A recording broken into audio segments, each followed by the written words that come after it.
Okay, load game.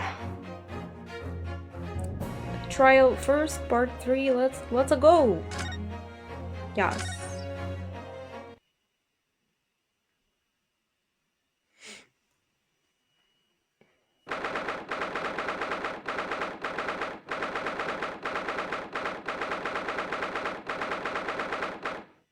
I wish I could skip all that.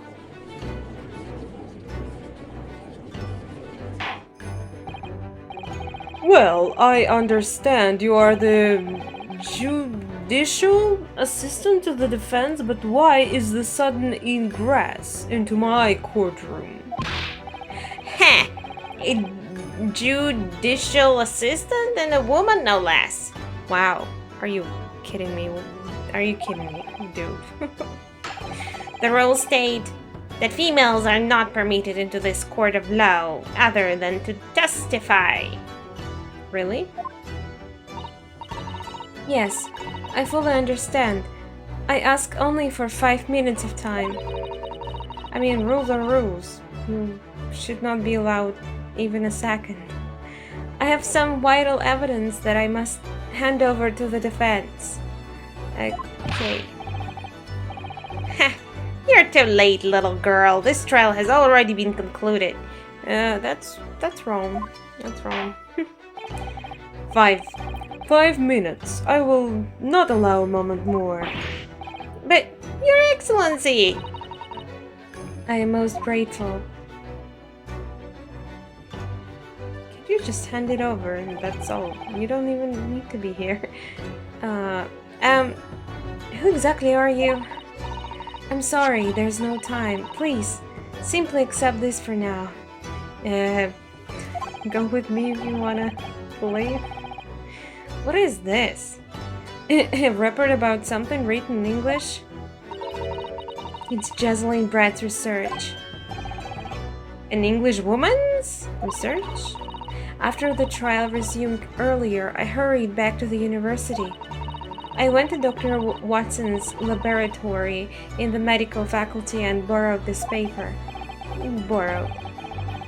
Oh yes, that's right. Miss Brad was studying under the professor, wasn't she? Yeah? Did you already forget about that? So, does this research, whatever it is, have something to do with the case? I'm afraid I don't know. I haven't been able to listen to the proceedings of the trial myself. Oh, no, of course not. Special characteristics of QIWI and its effect on human subjects. Interesting. QIWI. What's that? I've never heard that word before. I'm not sure I did either. Time is up. The prosecution demands the immediate removal of this female trespasser from the courtroom. There was too little time for me to read it all in detail, but I have summarized that I could on a note just inside the cover. If you think it could be valuable, please cast your eye over it. This is wonderful, thank you. Jessalyn's report. Can we read the whole thing? I don't want to. Goodbye, Dad, and good luck. Thanks. I assume you are like Maya? You have had long enough, Counsel. We cannot detain our English guest any longer. I mean, yeah, but I can't read the book so quickly. Can we have recess or something? I ask the prosecution and defense now, one last time. Does either side have any further evidence to present to the court? I presume not, but... The prosecution has made its case convincingly enough already. Nothing more to add, Your Excellency. Ryunosuke, we're out of options here. This really is our very last chance. I need to read that damn book first. Detailing an unknown poison! Wait, you didn't tell me she was Researching a poison. That's...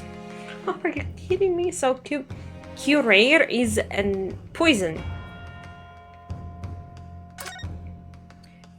Synopsis. A poison made from the bark of certain trees in the jungles of South America. The hunters of the region have used it since ancient times to incapacitate their prey. Special characteristics, effects, instant paralysis of the entire body and subsequent death, even in minute doses. Route of entry. The above-mentioned effects occur when the poison enters the body through a wound. Occur even when the poison, such as that inflicted by the blowpipe dart.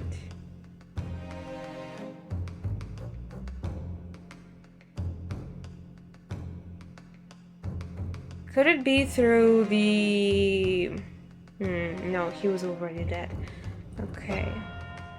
Practical applications. Due to its ability to render the human body paralytic, it's believed that the toxin could have application as an anesthetic. However, a solution for the respiratory arrest caused as a result of the full body paralysis must be found first, or a patient would die of suffocation. Anesthetic. Could she have done that when he was under a small operation at the with his tooth? I wonder. How did he stay so long alive then? This really is our... yeah. Yes, I know.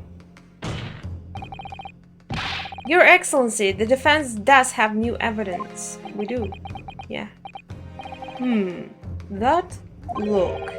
The unyielding stare of true Japanese warrior. Well, Miss Brett? Yes, Your Excellency? If you wouldn't mind, perhaps you could grace us with your presence a little longer.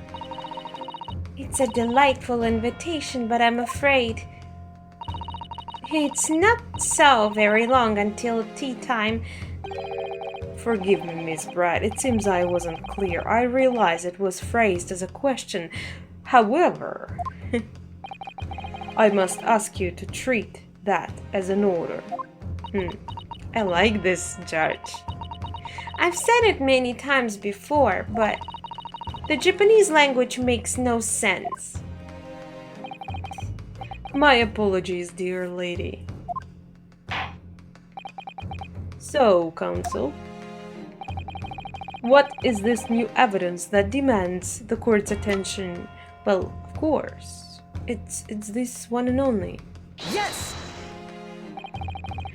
Miss Jessalyn Brett, we understand you are studying under Dr. Watson at UMA University doing research. Research, by sheer coincidence perhaps, into a deadly poison. What? Poison? A handbag? Where are you going with this, Counsel?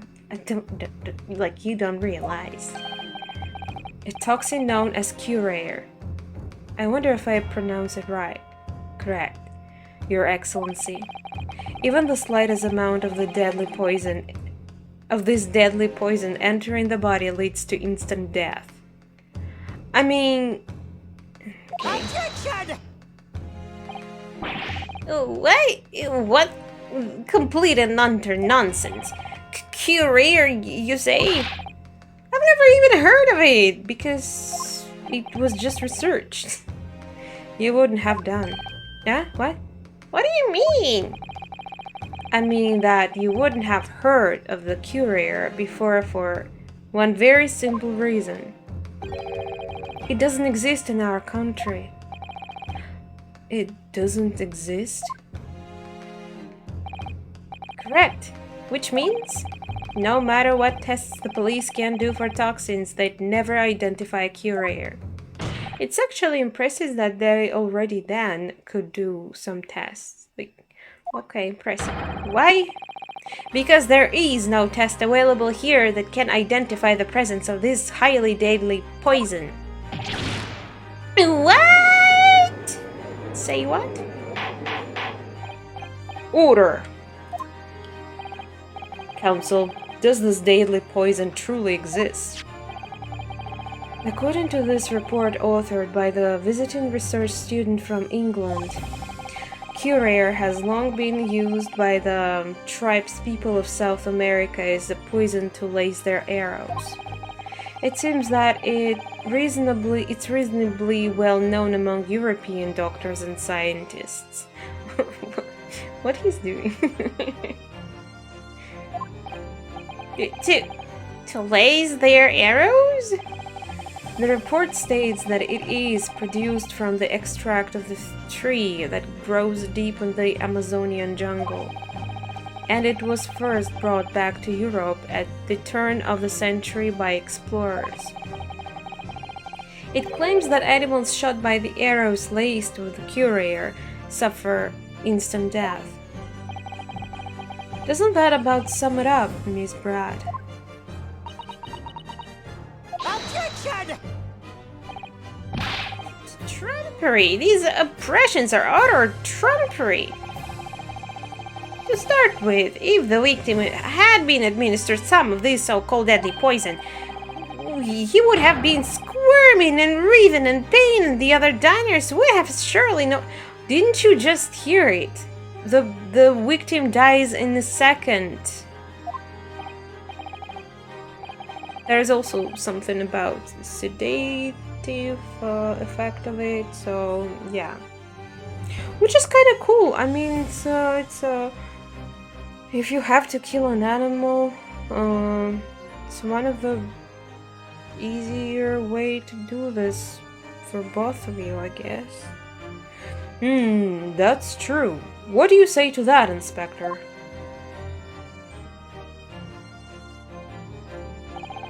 Obviously, I would have noticed a disturbance like that. I don't remember anything like that either.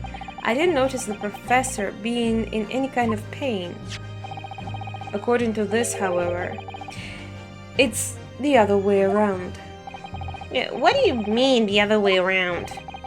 The very fact that the victim didn't show any visible signs of distress is evidence that QIWI was used. Explain yourself, Counsel. The moment this toxin enters a person's system, it causes instant paralysis. You just try to find the where it says so. Like, how did he read it so quickly? There's so many pages. In other words, afflicted victims lose all strength and are completely unable to move. Even if they were in total agony, there would be no visible signs of pain at all. I hope there's no agony though. How terrible! Obviously, if a man who lost all strength in his muscles, he'd collapse on the floor. But with a chair under him to support, as Dr. Watson did, the effects could go largely unnoticed. But I don't follow, Kazuma. That's just paralysis. I thought the poison caused instant death. The full explanation is extremely unpleasant. The poison causes immediate paralysis, as I said, leaving the victim unable to move. But after the short time, the paralysis is so severe it causes the muscles that control respiration to fail. So, suffocation. Damn, that's actually horrible death! Why? No, why they use it? For animals. I hope they no longer do that. In other words, the actual cause of death is suffocation. And all the while the victim is conscious and aware, just unable to move. That's hideous! Yeah. To the observer, it would look almost like the victim was sleeping peacefully, into an endless sleep. But for the victim himself, his final moments would be a living hell. That is the true nature of this deadly courier poison.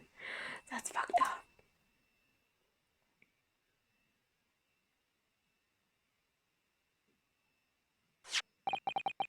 And you're suggesting that this bottle console actually contains this terrifying poison. Objection! This is all very convenient, isn't it? Hitherto, what is that? Unknown poison for which there is no means of testing? What a happy tale for the defense. Well, go ahead and drink some water there. It's there. Ahem, if I may. All these facts, you think you're so clever, but you must be... Eh. It is you who must be taught. Of course. Dear lady!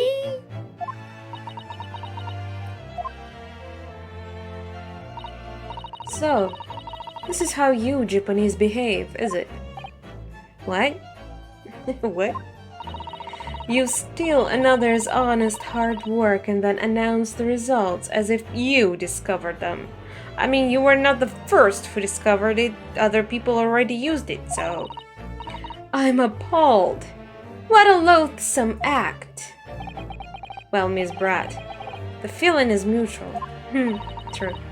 Whatever do you mean?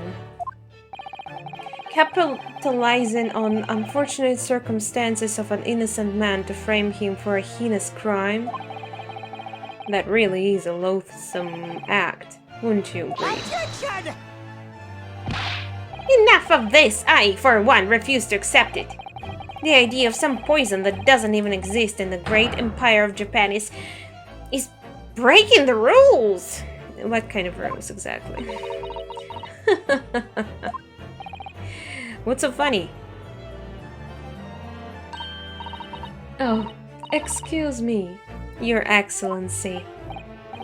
Yes, Miss Bratt? Okay. May I borrow that bottle for a moment, please? Well, yes, I don't see why not?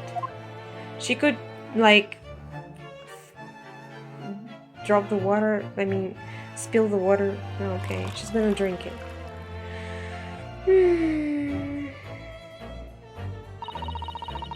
I don't get too big for your boots. Pooh. Don't get too big for your boots, you insignificant little island boys. Sorry? To an English woman such as myself, this whole affair is a farcical comedy. Your little police games and these foolish courtroom antics. It's laughable, really. But I'm getting bored of all of it now. It's time for the games to end. Cheers. Oh, she actually said that. Didn't she say she said cheers with Dr. Watson too?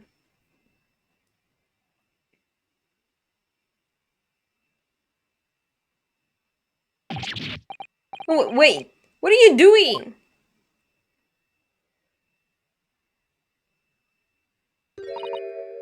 What if she had some kind of anti-poison or something? You know, like a cure. And she drank it before the court just in case. We need to read more of that book. No sparkle left at all. How appropriate for this shabby affair.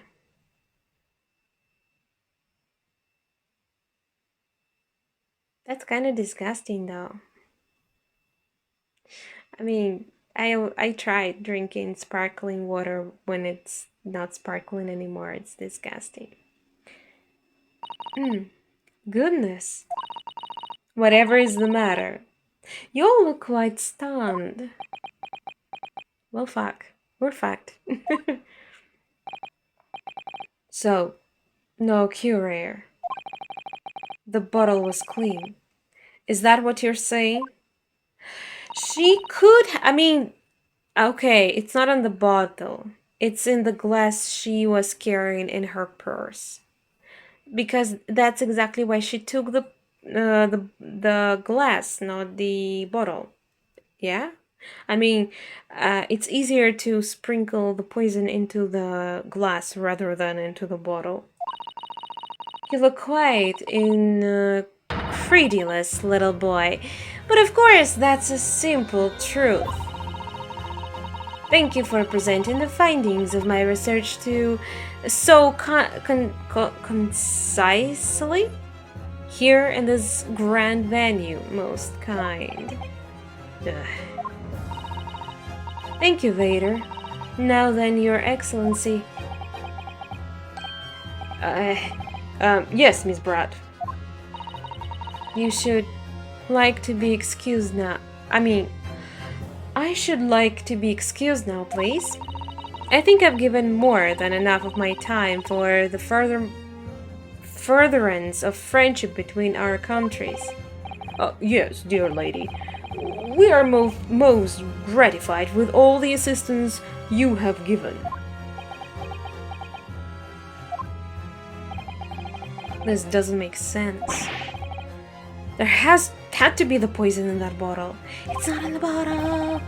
I mean, like, in the first place, I thought, how did she even slip the poison into the bottle? That would be quite too damn obvious. And it's quite difficult because it's a small hole, you know. How did she swallow whole glass and leave to tell the tale?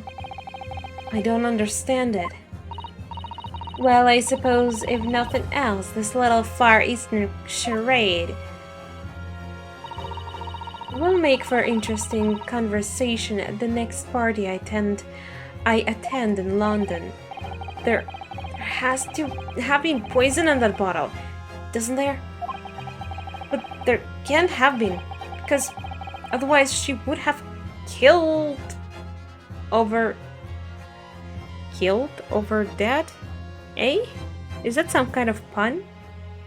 I don't know what killed mean. Is that a pun or is it a typo? Okay.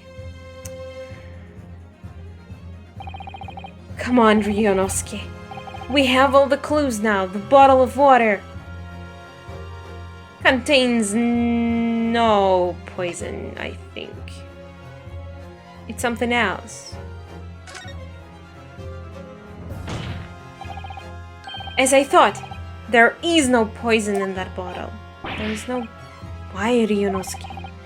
I'm kind of scared when the music continues. It probably means I'm not correct. Isn't it obvious? If there was poison in there, she'd be dead by now.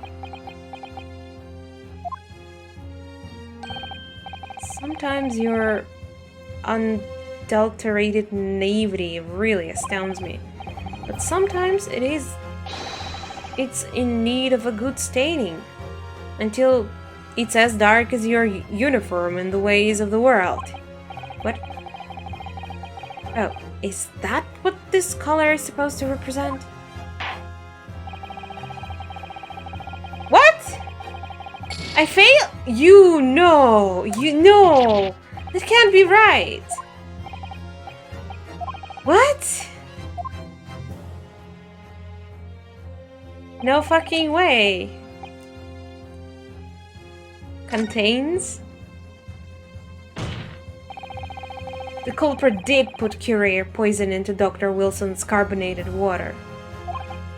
The defense refuses to change its position. You're serious? I mean, what? You don't like any of my options, do you? Fool! Are you blind? There is no possible way that the bottle could contain poison. I mean, we just saw Miss Brad drinking the water from it? That's right, which rather complicates your argument, I think. And I believe that complication can be explained. How exactly?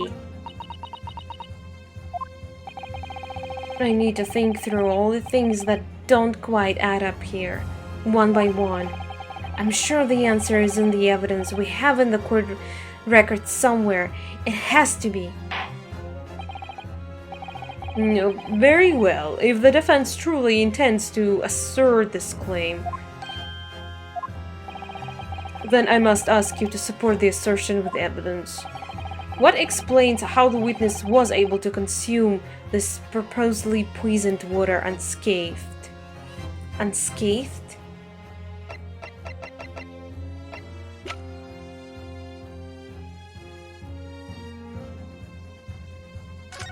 Is it here?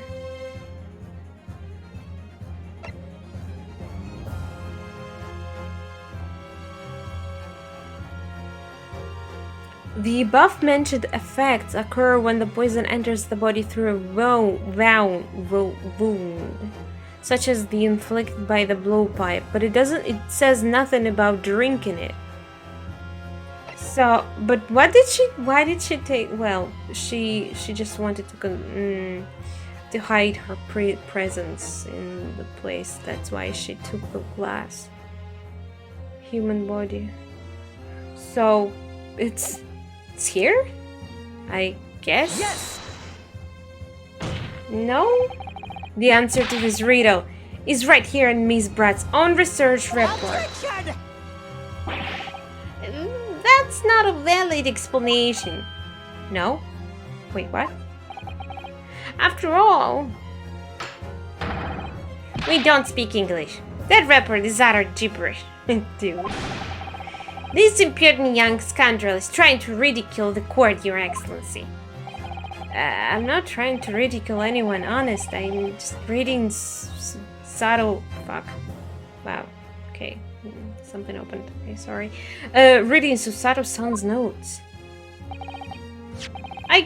I concur. This report is too extensive to be considered in its entirety to the court. You must direct us to the pertinent section, Counsel. I mean, there's only 3. Synopsis, special... I guess special characteristics. It was the second page. We've been hearing a lot about this courier poison.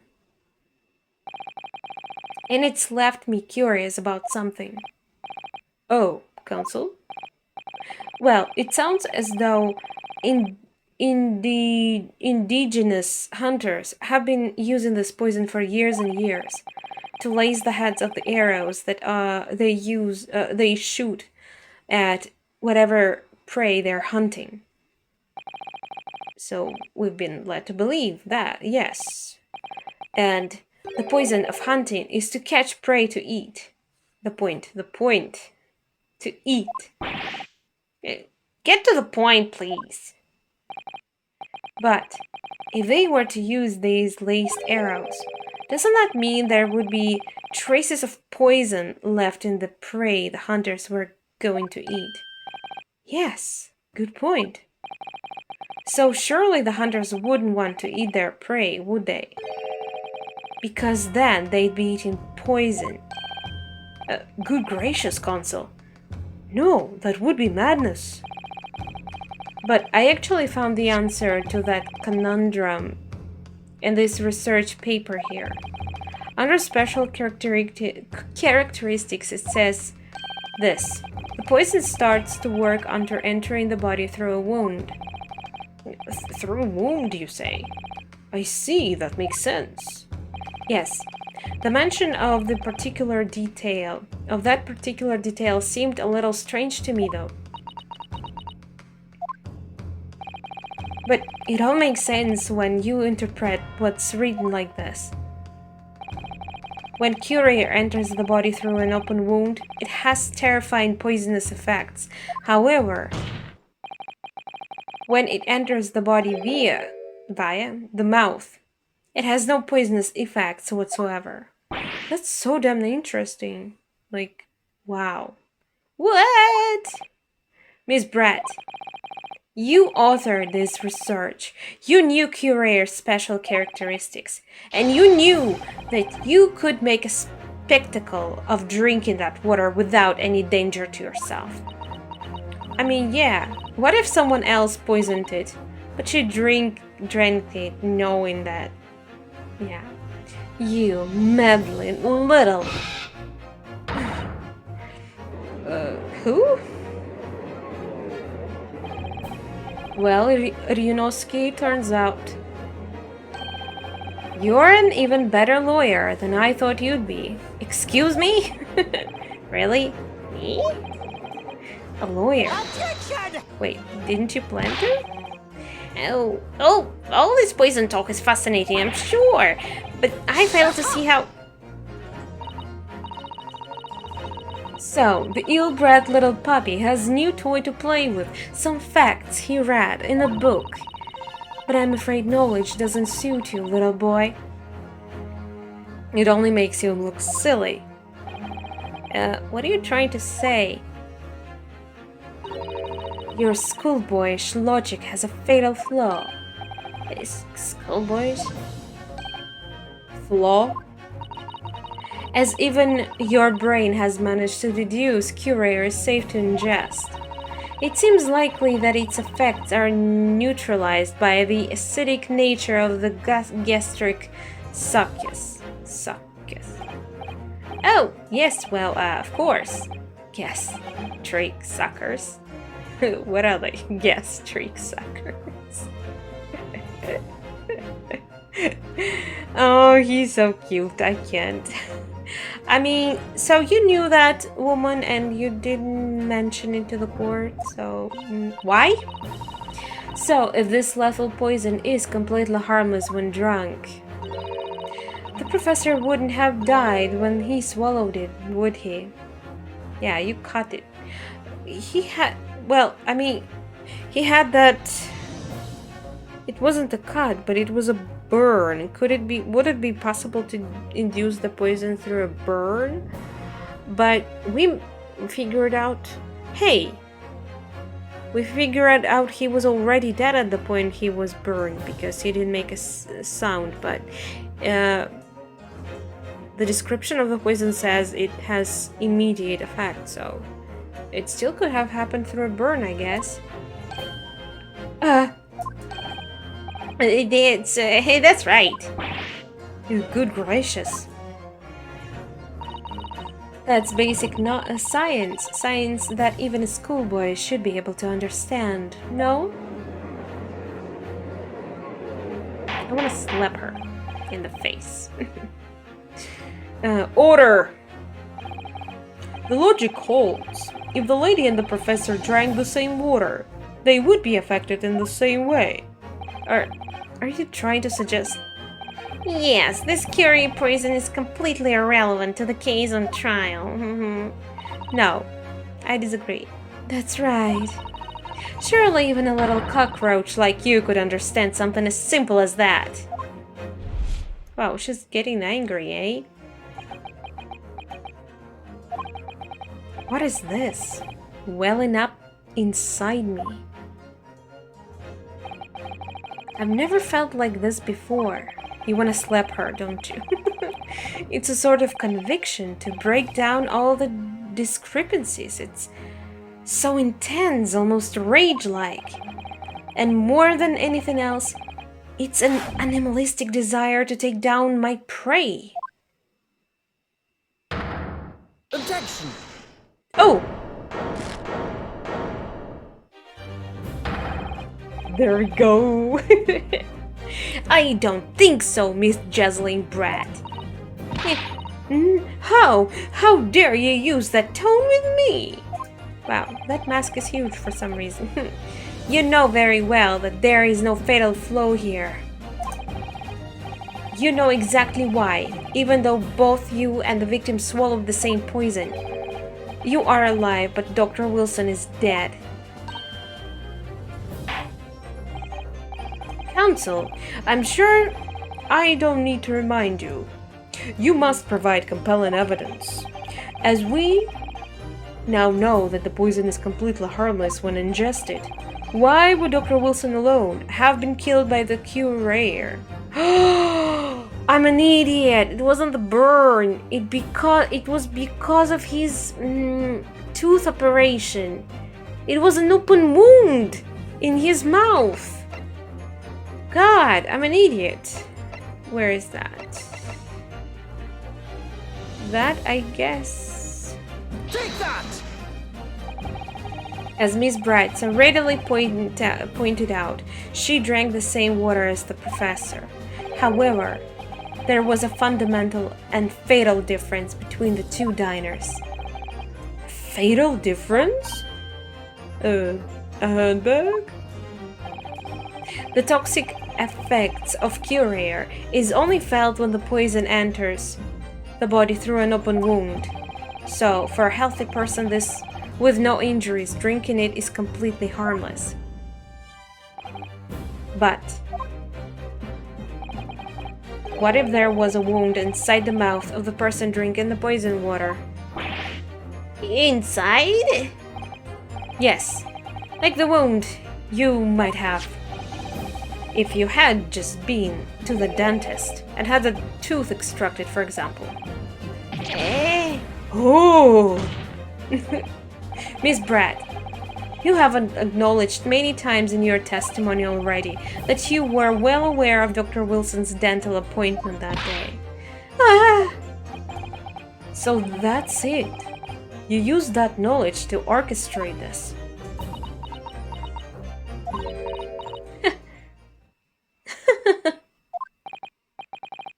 Is she?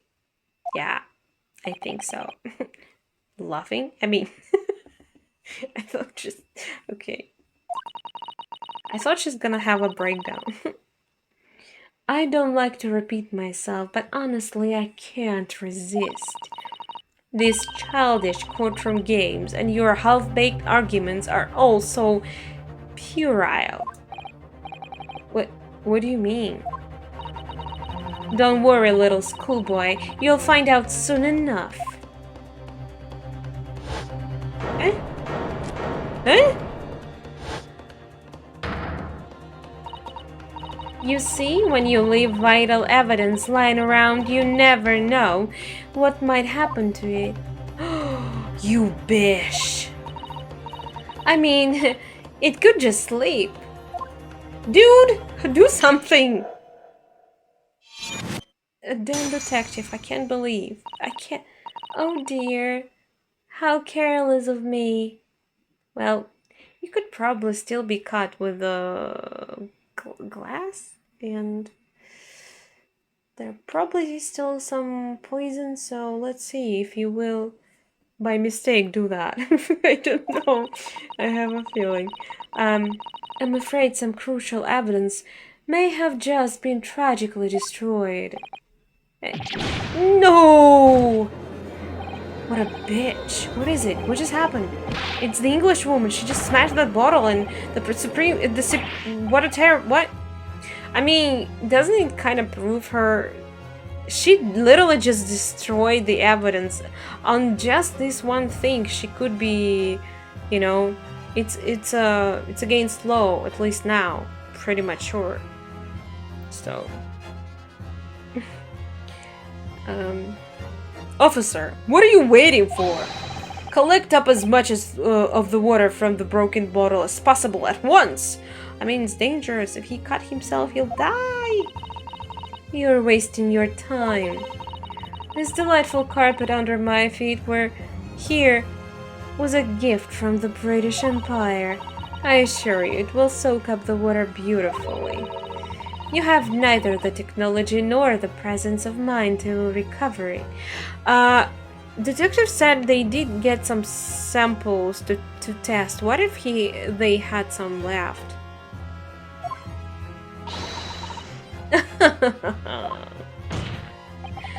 How could you? You won't get away with this. No, you can't thumb the bench and shout as much. I mean, you can't thumb the bench and shout as much as you like, little boy. But I'm afraid we'll never know now, will we? If there really was poison in the bottle or not. You. And let us not forget, we still have some very compelling evidence left intact. Isn't that right, counsel for the prosecution? Of course, of course. You're referring to this photographic print, I presume, dear lady. What about that? That's right. And really, looking at this photograph, it's as clear as day, isn't it? The poor professor was sitting with his back to me. So, of course, the only person who could have shot him from the front is the little schoolboy. I mean, what if you turned him or something? No, you killed the victim that day, using QIWI. And then in order to frame Ryunosuke Naruhodo for the crime, you waited until he picked up the pistol you'd arranged for him to find on the floor, before you shot the professor's dead body in the chest with your own hidden gun. Then, in the confusion that followed, all you had to do was turn the dead professor and his chair around. You see? I mean, yeah, what was the point of him sitting like that in the first place? Why is he even sitting here? The damn stake is next to him. He shouldn't even be sitting here. You see? You had a very opportunity to commit this crime. What a wonderful imagination you have, young man. A hidden gun, you say? And I shot the professor's dead body, did I? Well, I'm terribly sorry, but you don't have a shred of evidence. Exactly. And as you have nothing to support your wild claims, the prosecution's stance remains unchanged. The victim, Dr. Watson, was killed by a gunshot to the chest. Delivered in cold blood by the accused Ryunosuke Naruhodo.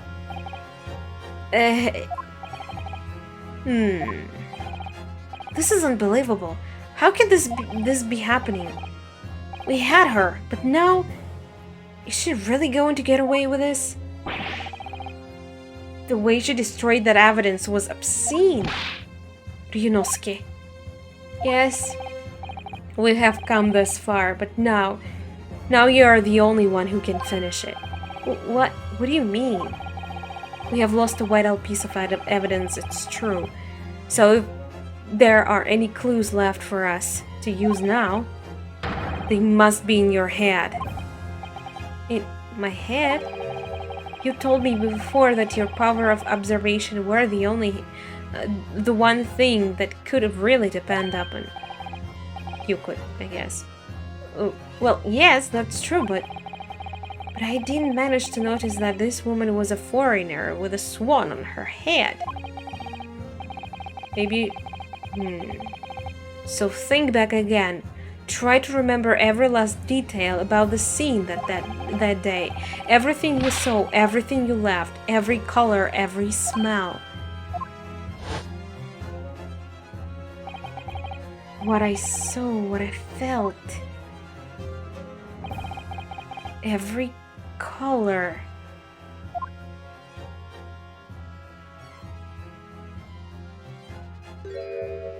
Blood? Is Kazuma right? Somewhere in the vibrant memory of this same scene in my head. Could there be another clue to expose the identity of Dr. Watson killer? I mean, of course, since it's an option, but couldn't you just do this in the beginning of the game when we would be done or something? No. Actually, Kazuma, I think I might have something. Thinking back over everything I saw, I think I might have uncovered another clue. You always have something up your sleeve, don't you, Ryunosuke? Well, you are the only one who helped me do that. Come on then, let's wipe the smug smile off that English woman's face with some evidence. Alright, I can't wait. Me neither, believe me. It's been niggling me for a while that something feels amiss in my memories of the day. Whatever it is could be the key to arriving at the truth about all this. It's here somewhere, the clue that shows who Dr. Wilson's real killer must have been. Is. Well, I mean, I assume it's this? How do I press? Take that! Inspector Hosonaga, answer me this.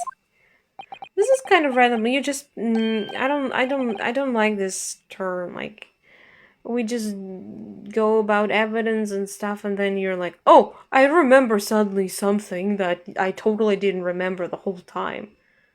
So, what the hell? Yes? What is it? He's still miles away, probably thinking about that bottle being smashed. I still am too. As you have said a number of times now, you strive for perfection in your investigations, don't you? Absolutely. I wonder, therefore, if perhaps you took anything else from the scene of the crime. Like, for instance, the plate of steak that you took to the victim's table that day. Objection! Wait a minute. Shut up! Eh? Where are you going with this, little boy? It's just a memory that's been troubling me. What memory? I saw the scene shown on this photographic print with my own eyes that day. And I saw that on the wooden base of the plate that the steak was served on, there was a splattering of blood. What? Oh, really? Obviously, that must have happened when you shot the professor. No, that can't be the case. Eh? Because then he would be facing something some other way, right? Take a good look at the photograph and the relative position of everything there.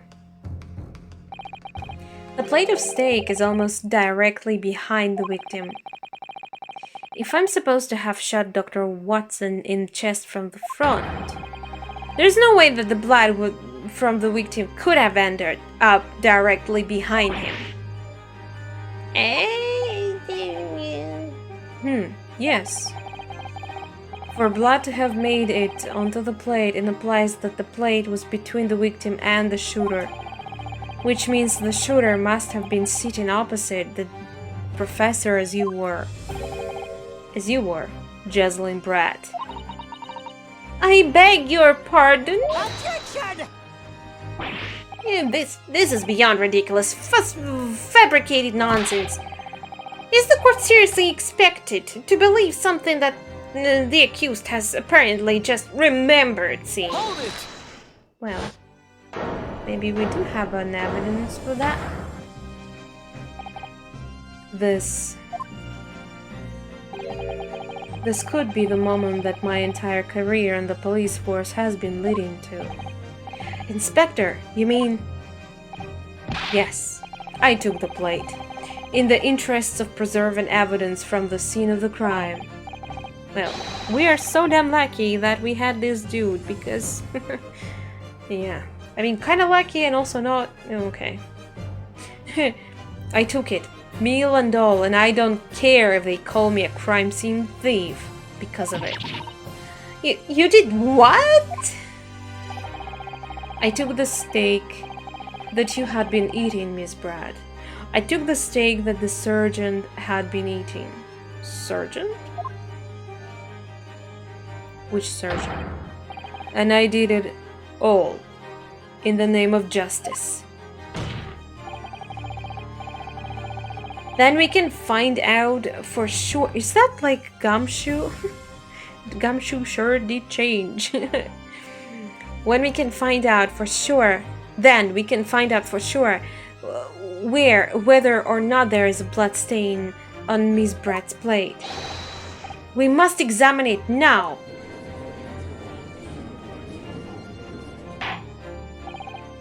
Inspector, The court wishes to examine the plate from the victim's table immediately. Yes, sir.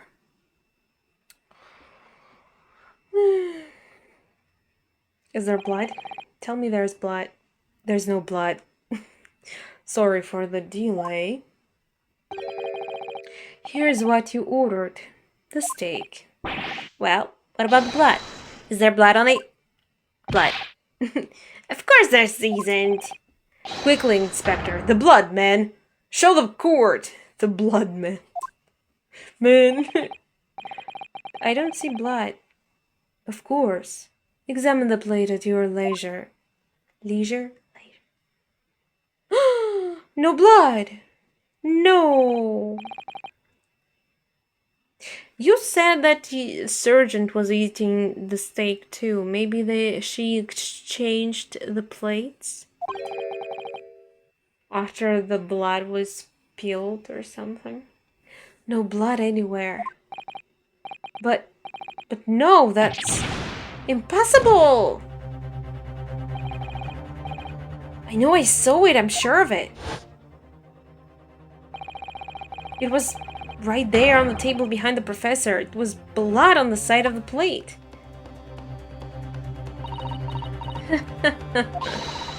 What an unbecoming expression, little boy. You see, this is why I always say you can't trust what the Japanese tell you. What? I couldn't agree more in the case of this disgrace to the empire. Fuck off. I believe we may finally have reached the conclusion in this trial. Let's hope so. Let's pretend attempt at courtroom proceedings is painful to watch. I'm sure there's another plate. But I do promise to do my best to forget all about it when it's over.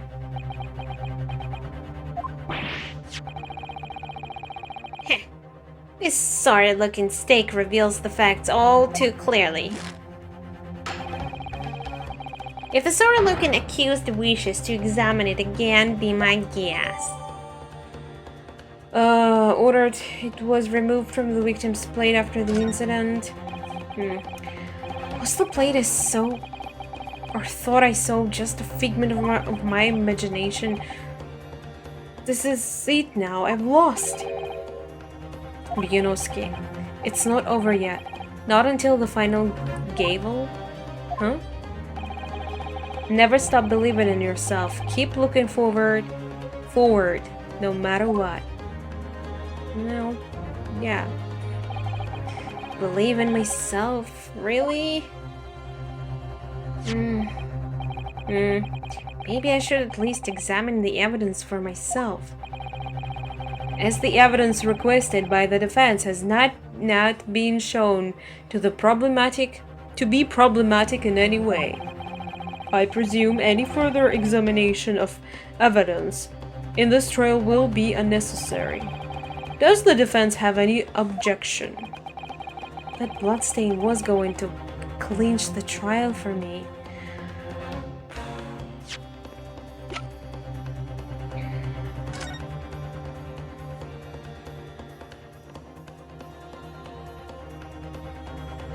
I don't see anything special here.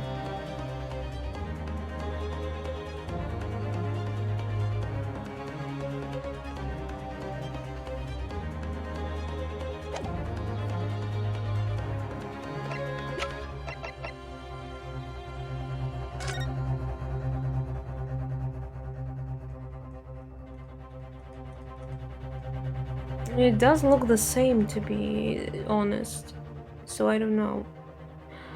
But again, why is it next to the victim, not to her? Like, victim didn't even eat.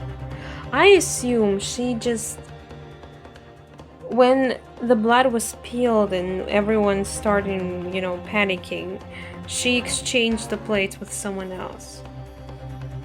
But how am I supposed to prove it? We'll see. Can this plate of steak reveal any other clues at all?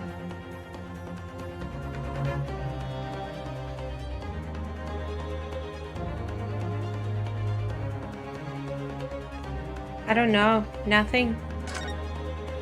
Something else can, though. No. I'm really clutching at straws now. That would fly in the face of common sense. You know, it flies in the face of common sense. Someone like you with no experience as a lawyer could last this long in a trial like this. How did you... Opportunities are always there for the taking, but only for those with the determination to grab them. Let's have another good look at that stake. If you want to give up, it had better wait until after that. Maybe I should examine... Okay. Just never know. Well, a definite... Objection! Your Excellency, please wait. This plate of beef is hiding another clue. Another clue that will reveal shocking truth. Objection! The only thing that's shocking here is your unhealthy fascination with beefsteak. I mean, it's good. Your Excellency, I think I've made myself clear, haven't I? I will not be able to turn a blind eye to any more unnecessary procrastination in this trial. I'm sorry, Miss Pratt, but we must ensure a thorough examination of evidence. I will not give a ruling until I am completely satisfied that all reasonable doubt has been dispelled. I see. I am a newly affirmed ally of my country. That's still your position, is it? As a newly affirmed ally of my country. Thank you, Your Excellency. Counsel for the defense, you will now clearly show the court to what you are alluding.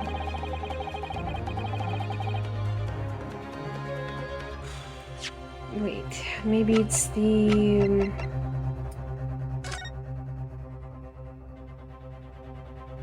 No.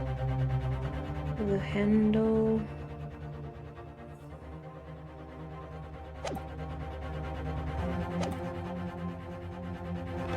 It looks exactly the same. I have no idea what you're trying to tell me.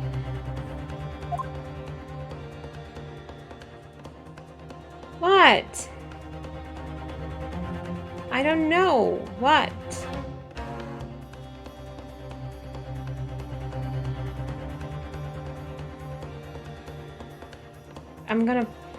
I'll need to save at some point.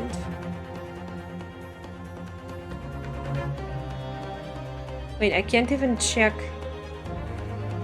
Court record. Okay, let's press on the stake or something. Huh? What? What in the world is this? I think it's a Koban coin. And the hallmark is from the Hoi era, I believe. No, I don't mean what is it. I mean, what's it doing there? Wait, did you say it was a Hoi Koban? Yes. And apart from the meat juices, it looks to be in good condition. I imagine it's very valuable. This isn't the first time today that there's been talk of a Hoi Koban. I've heard of pearls before swine, but I've never heard of bullion of bouillon. and I don't think you ever will again. This is extraordinary, though. This means...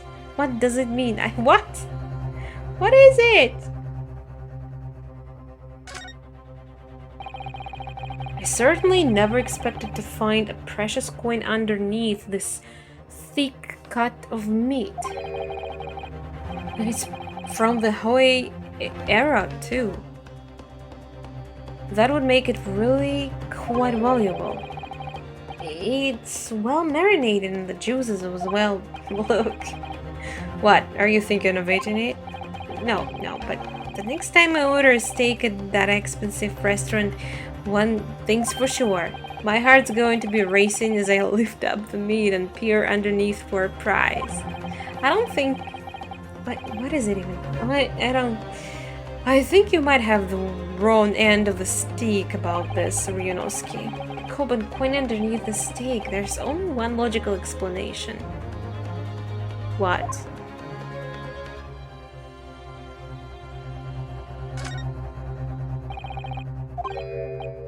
Wait. Am I not present? Got it!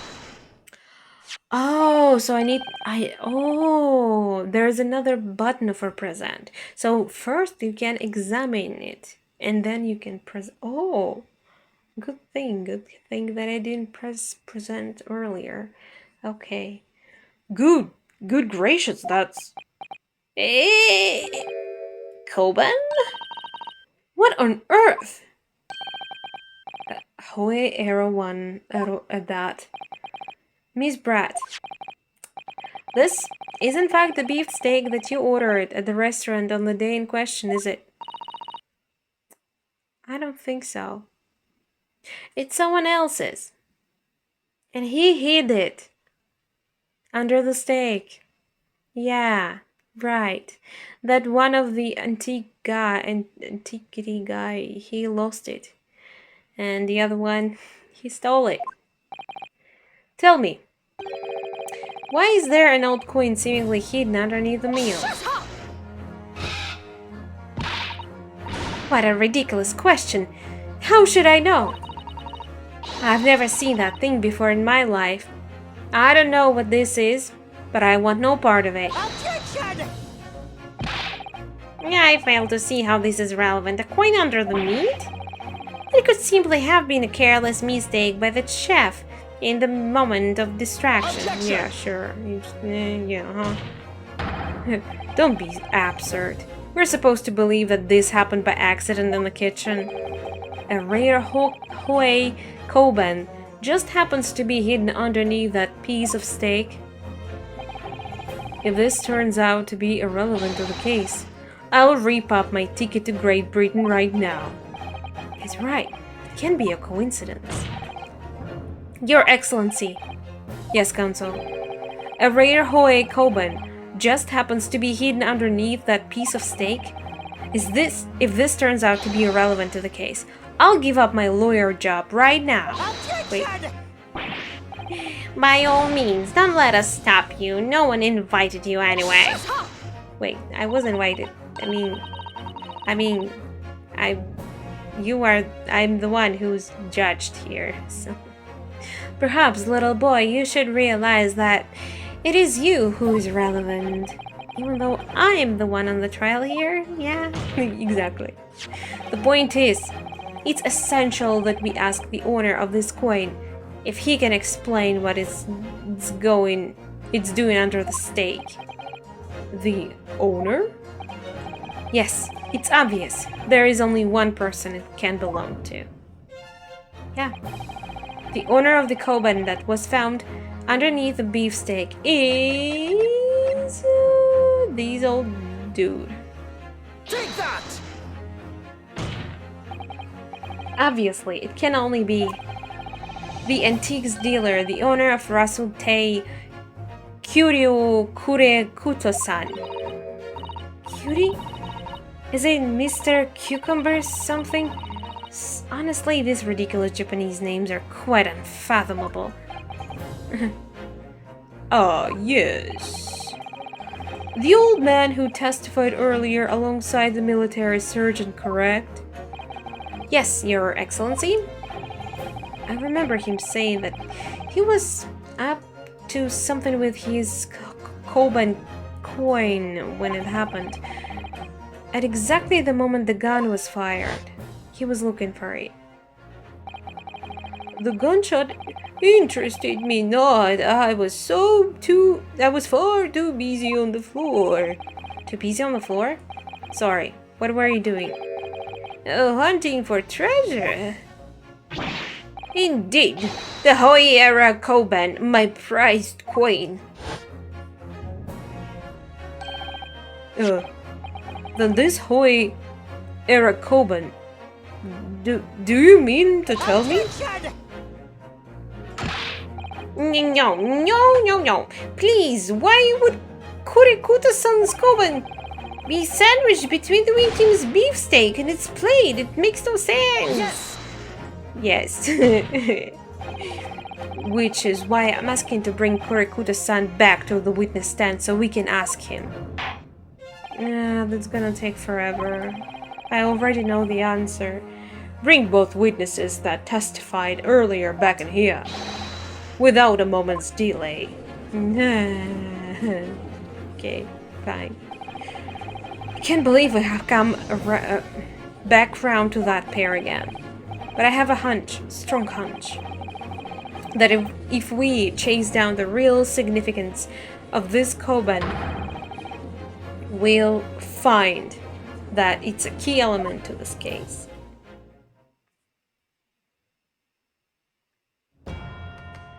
Yeah.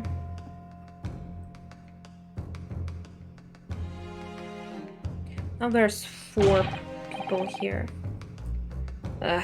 What is this about? Why have I been called up again? Don't you realize that it's a dinner time for a little baby idol? Oh, it's cute. When my son's belly is empty, he's fiercer than a pack of wolves. Yeah, look at that. So fierce. He's a potato, please. Exploited by the police, we were like miserable dogs, forced to bear false witness. Yeah. And when cast from this courtroom myself, I became ruined man in a trice, a worthless, withered antique. And nothing more have I to say. The sun has set to this Rasute shop owner's existence. Be that as it may, Kurikuta-san, something has come to the light of that requires your clarification. As far as your Rasute memory serves... Wait, what? Wait, what? Yes, that's it! The one, the very one, a very exact one, that's it. These... The knife in the boot? The resplendent... yeah, exactly. It can't be. It is. Believe me.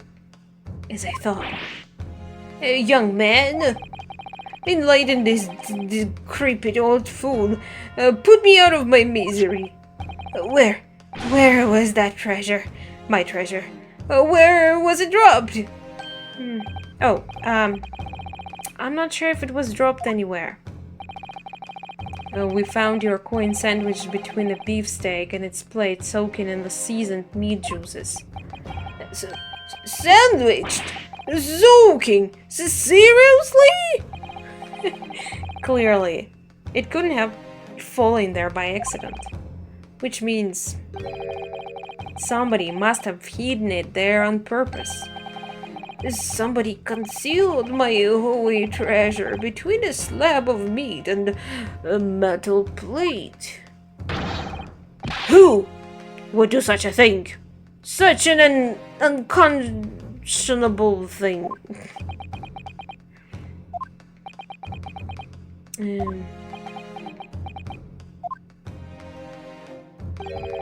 Excuse me.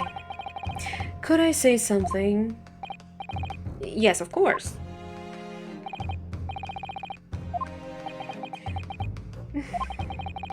I mentioned this earlier in the trial, but I was working undercover in the restaurant in order to investigate another case. Yes, that's right. This secret undercover operation. La Carnival is a high-class Western cuisine restaurant. It attracts wealthy diners, including many foreigners.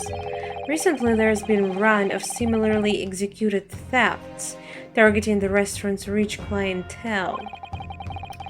Someone... Look at that. Look at that. Someone's sweating there. And it's not just because of the kid. A number of such incidents have been reported to the police bureau. Wicked crimes indeed. We wanted to nip the case in the bud quickly, especially with so many foreigners being affected. So that's why you were sent in undercover, is it? Yes, I took on the job of waiter at the restaurant in order to flush out the criminal. It seems likely that this Coban incident is the work of the same thief. So, unbeknownst to us, there was a master thief at work in the restaurant on the regular basis. The place was already the scene of several crimes, it seems. I don't know about the master thief part, but the identity of the person who stole and hid Kurikuto's son's Koban is all too clear. What? What? Like, are you blind, dude? He's right next to you. I think the court would like to hear the defense's view on this matter. Tell us, who is the... Yeah. Take that! Obviously. It can only be you. Sergeant Isanosa. What? No. How dare you? You monster! Monster? I stole that Koban, did I? I'm the master thief of La Carnival, am I? You're seriously accusing me of these crimes, cadet. Cadet, whatever. But it wasn't me! It was Aido! Aido, the mastermind behind all the... Are you fucking kidding me? Is he really trying... What? And the little kid hid it under the meat? What? Fuck off. It's so stupid. No. You would push the blame for your crimes onto your own son, an innocent little baby? It's you who's the monster, Sergeant Nosa. True. Probably even had that kid just on to cover his crimes. Wow. Wow.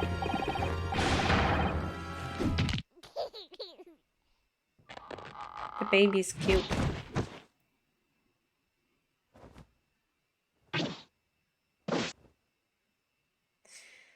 This game is crazy. I love it. Nippon Imperial Army Sergeant Lisa Nosa. Is it Yisa? Yisa. It's not Lisa. Yes, Nosa. Preparing to stand down in the Supreme Court, sir.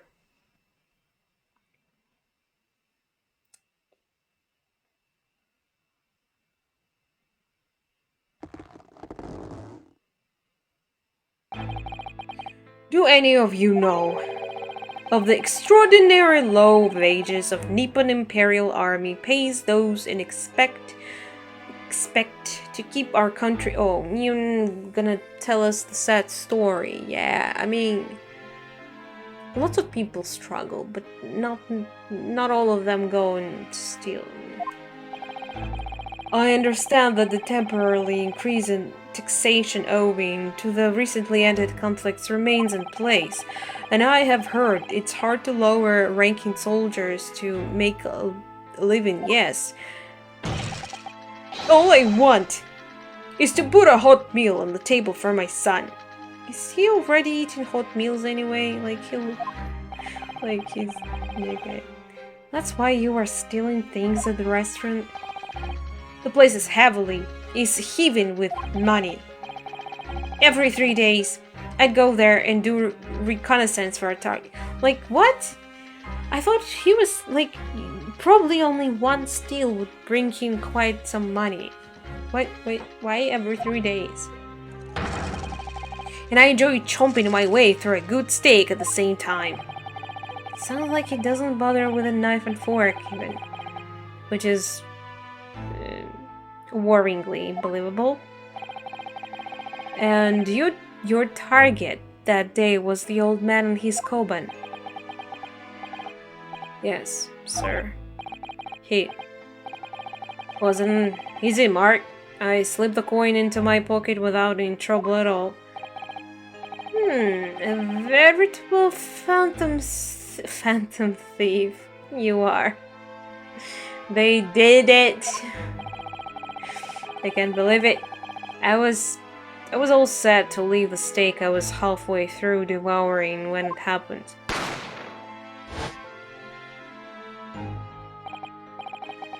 Yes, when the professor was shot. I knew that the police conducted a search and found the coin in my pocket. I'd be finished.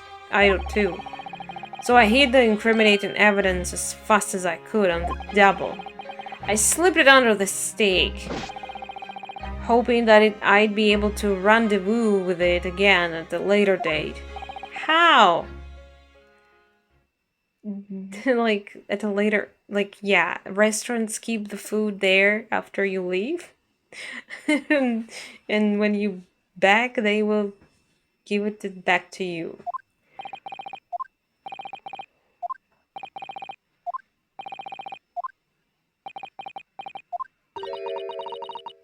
This is ridiculous.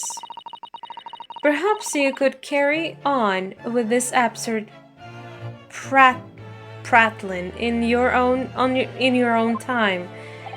Can't you see, woman, why his plate ended up on your table? Can you explain? Well, Miss Bratt. Oh, of course, dear lady, of course. How rude of us. I'm quite sure there's no need to detain you any longer at all. Yeah, sure. Ouch, that probably hurt. May the esteemed gentlewoman please be excused, Your Excellency. His name is Ouchie. Okay. Indeed. The theft of the koban was clearly perpetrated by this baby-saddled sergeant. It would certainly appear to be unrelated to Dr. Watson's murder. Of course it is. Hiding a coin under a lump of meat? The sheer nonsense of such an idea astounds me. Of such nonsense, is it? Well. And as for picking up your steak and biting into it without using a knife or fork? It's beyond nonsense. It's pure madness. When you're hungry. Very well. Now that all questions concerning this witness's testimony have been answered, I see no further justification for detaining her. No, Miss Bratt, you are free to leave. Thank you, Your Excellency. Good luck, everyone. You stop right there, you criminal scum, and good day.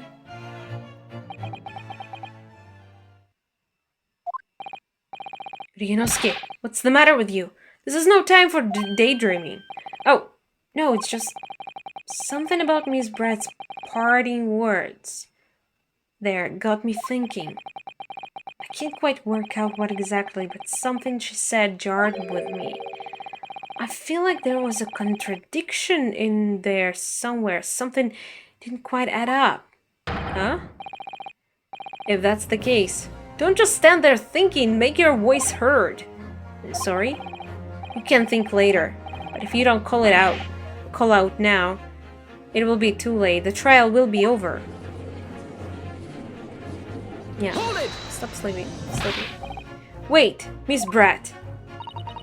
What is it now? I'm afraid. Just one last time. There's something I'd like to ask you.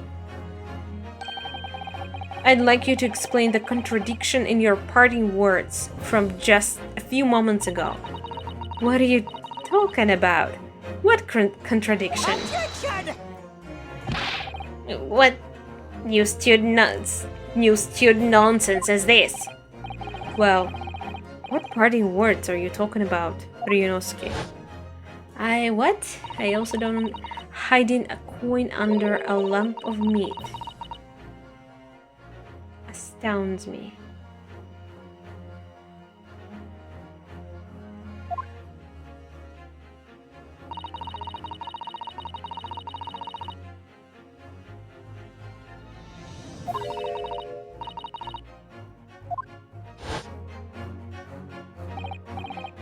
Yes, I'm right. What she said there exposed an undeniable contradiction. I'm going to need to see the evidence. Where is the evidence to prove it?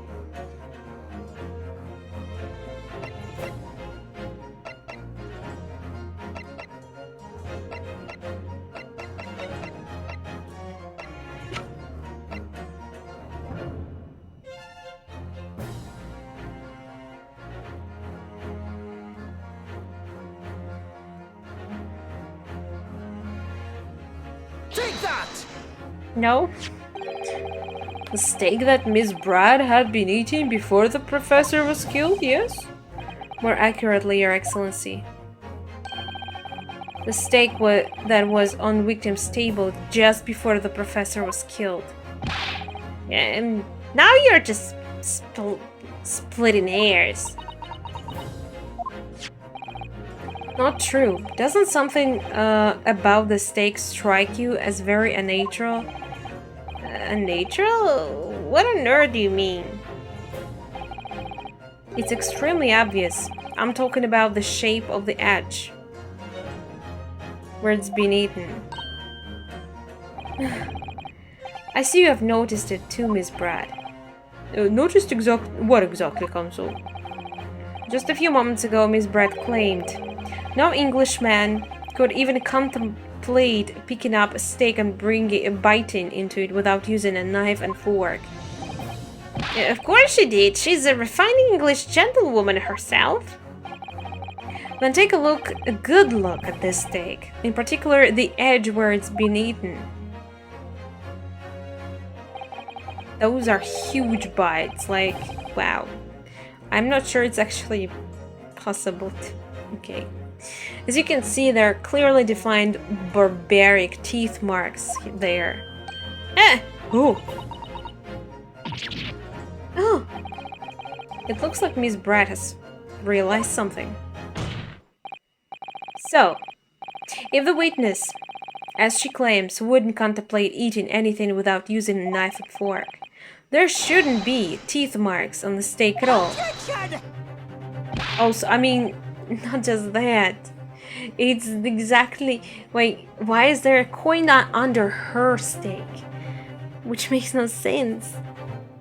That alone would prove everything we need. But what is your actual point? Perhaps the delightful Miss Brad was... Eh? Oh, whatever you say, dear lady. As I said, I really must be leaving now. Afternoon tea with the Minister of Justice cannot possibly wait any longer. Of course. This will all be over in a blink of an eye. Rest assured, I'm about to put this rookie... Eh? And then we continue for a couple more hours. I've heard enough. This irritating little spectacled samurai relic. Of course. Dear lady? What's the matter, Miss Brad? Have you ruffled your feathers? Clearly, the witness knows what this means. She's realized the catastrophic implications these teeth marks and the steak have for her. Ryunosuke, do you know where you're going with this? Yes. Now at last, it's all come together. The mysterious teeth marks in the steak that had allegedly been eaten with cutlery. The reason why the blood stain I saw somehow seems to have disappeared. And most importantly, the evidence that proves, once and for all, who shot Dr. Watson that day. I accept that these teeth marks on the steak are a little unnatural, as you put it, Counsel. But what exactly are you suggesting that tells us? Everything, Your Excellency. Everything? Yes, I believe that these barbaric teeth marks on the steak here amount to conclusive evidence in this case. Evidence that will prove beyond any doubt who shot Dr. Watson. Conclusive evidence? How many times have I heard that today? You wouldn't know the meaning of the phrase, typical Japanese empty threats. How can you be so sure? Oh, it's quite simple. If you really had such conclusive evidence, you would have presented it to the court long ago. Actually, the evidence I'm talking about hasn't been brought before the court yet. It hasn't been? What? But just because it hasn't been shown yet doesn't mean that the evidence does not exist. This is absurd. The trial has run several hours already. Yeah, true. And you say there's evidence yet to be brought forward. It can't be. I don't believe you have it. Well, it's not me. It's someone else. I don't. But there is someone who does have it. Someone in this very courtroom. And if that person is willing to submit the piece of evidence I'm referring to, it will solve every remaining mystery about this case. I hope so. Very well. I have a feeling this will be the last request of the defense in this trial. I fucking hope so. Who possessed, like, the only person that possessed every damn, evidence so far? Take that! The answer is obvious. It's Inspector Hosonaga. What? I have it? Yes. You think I've been withholding conclusive evidence? That's ridiculous. No, I'm not saying that. Everyone's attention has been focused on the stake with the teeth marks. Yes? Now, earlier this afternoon, Sergeant Nosa told the court the following. I'd enjoyed chomping my way through a good steak, and as well as admitting the stealing Kurikuta-san's coin, he told us that he spilled it under the steak, slipped it under the steak. You watch it, cadet. I'm superior officer. Shut up. No one asks you. Sergeant Nosa, could you please confirm something for me? What? Was the stake that you put the coin under, in fact, your own stake? Tin Shan? What? Affirmative, of course. I might be a soldier of Imperial and Nippon Army, but still. I'm not brave enough to ask foreign gentle lady if they'd mind me manhandling her meal to hide something in it. In other words, the stake that the detective submitted as evidence earlier was in fact Sergeant Nosa's meal. Objection! But that makes no sense. That plate was taken from the victim's table. Yeah, the gentlewoman doesn't take bites out of her steak, nor did she have any opportunity to steal the coin. Of course I didn't steal it. To even suggest such a thing would be an affront to the entire British Empire. Well then, how do you explain this paradox? Exactly. Surely you're not going to suggest that Sergeant switched the two steaks up. Exactly, dude.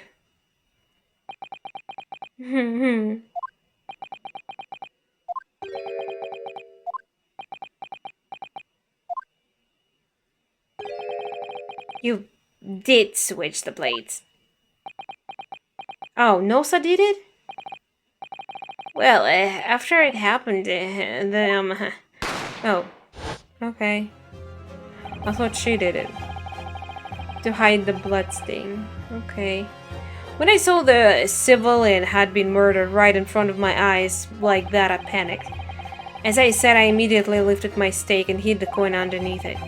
But then when the waiter announced it was an undercover he was an undercover policeman, I thought I'd had it. If he decided to investigate my slab of meat, that'd be it. I'd be getting my marching orders. So when the cadet here was arrested and taken off to the kitchen, I seized my chance.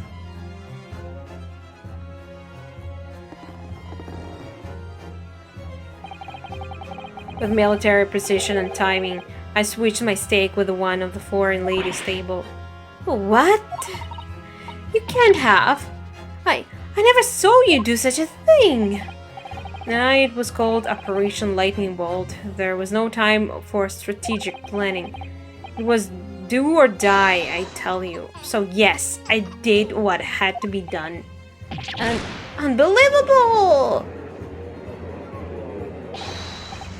However, fear not, prosecutor son. What now? I swear on the brass buttons of my uniform that is all I did, sir. All you did? That's plenty, Sergeant. Yes. So, if Sergeant knows switch the plates over, it means he took Miss Bratt's steak and the plate it was on back to his own table. Yes, that follows. Inspector Hosonaga. Yes. Earlier in this trial, you told the court this. You said that you had not only taken Miss Bratt's steak after the incident, but also the surgeon's. That to preserve evidence, you had taken both. That's correct. Then, please present it to the court now. The plate that was actually on the victim's table at the precise moment he was shot. Shut up! What can that possibly tell us now? I mean, a cold slab of tough meat? It can't have the slightest bearing on the case. No, you're not wriggling your way out of this of it this time, lady. I beg your pardon? Surely you're not that forgetful. Surely you remember the reason why the steak pan promises to prove such problem for you, no? You're the one who decided it was a problem, not me. The reason the defense asked to see the plate was to confirm something the defendant remembers seeing. Thinks he remembers.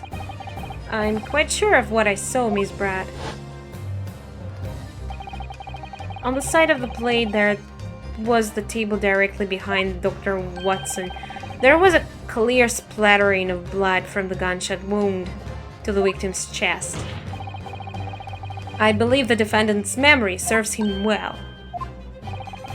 And now, we have the evidence to prove it. The plate you were eating from, Miss Bratt. Let us not prolong this any longer further. Prosecutor, you will now show the evidence to the court. I mean, Inspector.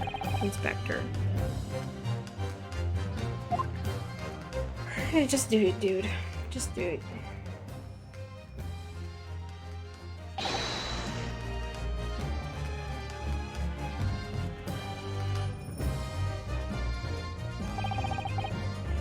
Sorry for keeping you. The blood is there. Here is the other steak and its plate. Please feel free to examine it.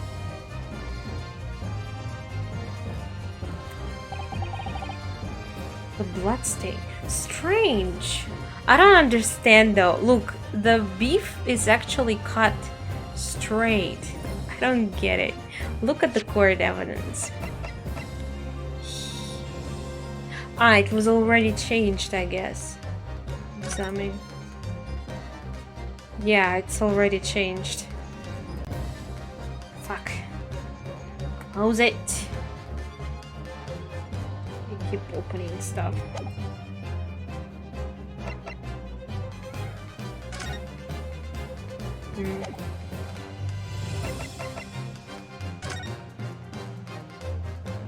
You can't see shit here. Okay, fine. So it was already changed in the picture. It's clearly visible, look! Now this makes everything clear. The blood you can see on the side of the plate. shows that the moment of the victim was shot, he was facing the table with his back to me. In other words, it's impossible for Naruhodo-san to have shot the victim. It can't be. In fact, there is only one person who could possibly have shot Dr. Watson from the front. I'm sure everyone knows by now who that person is.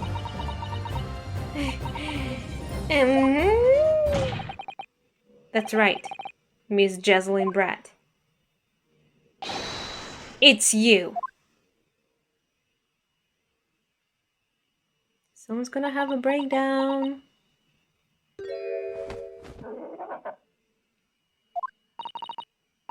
Outdone by a Japanese?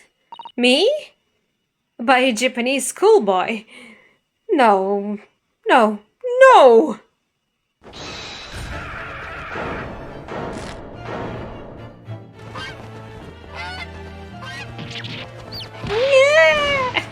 Yeah! Oh my god. Is she okay? Oh, there's babies! Cute. Okay. That's cute. She's dead. Bye. Oh, look at those! Oh my god, they're so fluffy. They're so fat and fluffy. Oh.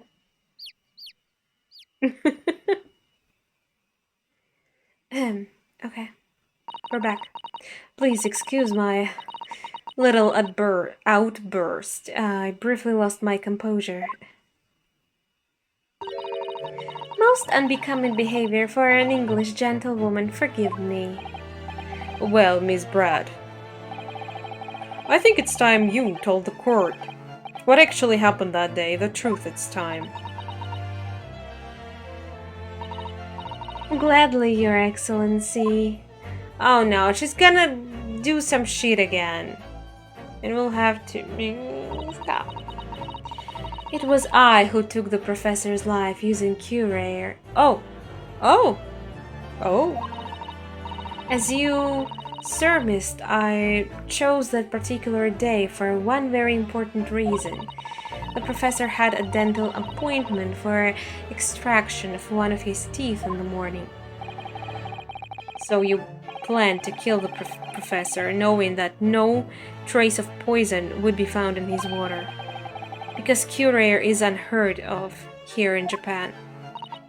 Yes. Of course, I never intended to remain at the restaurant for as long as I did. I only needed to see the professor take one tiny sip of his water, and it would all be over. I would place the steak I had ordered in front of him to make it appear as though he had been dining alone, and leave immediately. However, before any of that happened, there was an unexpected... Wait, what? Wait. Visitor at the professor's table. That would be me, I suppose? Yes, you. Who else? Such a trifling matter, but the fact that you decided to come over to greet the professor meant that I had lost my chance to slip away unnoticed.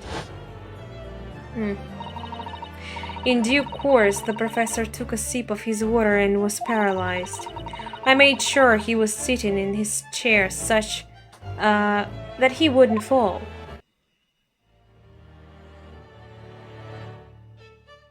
Huh? What was that? And there was no going back at that point. Is that a glitch? Is that a glitch? Why it's all black? So I concocted a plan on the spur of the moment. Oh, okay.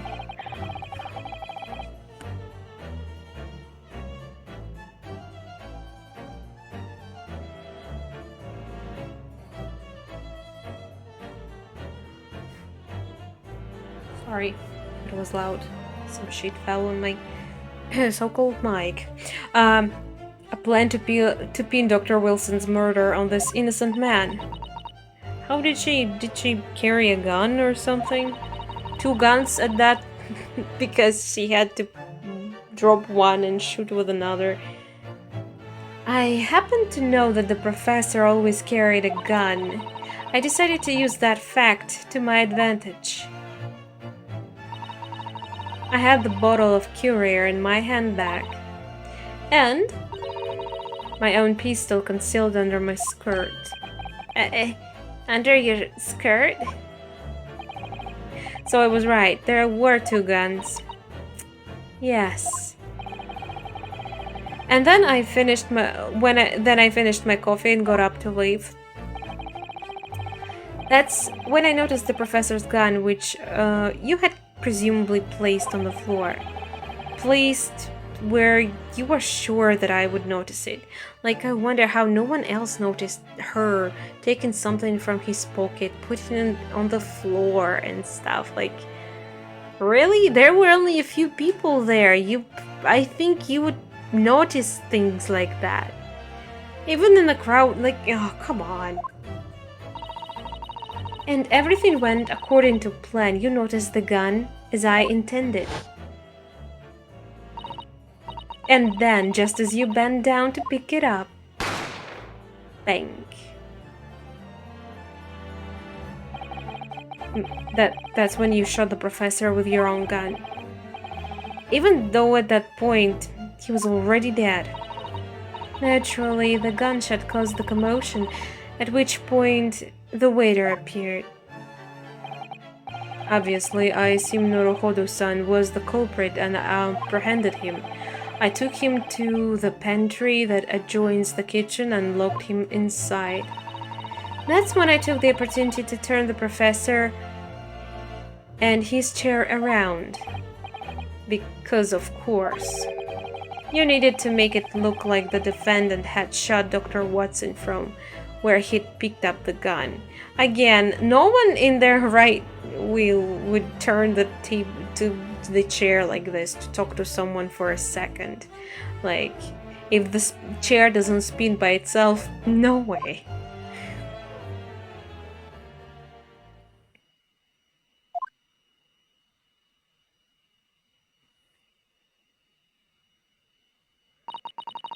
So there you have it. That is the entirety of my misdemeanor.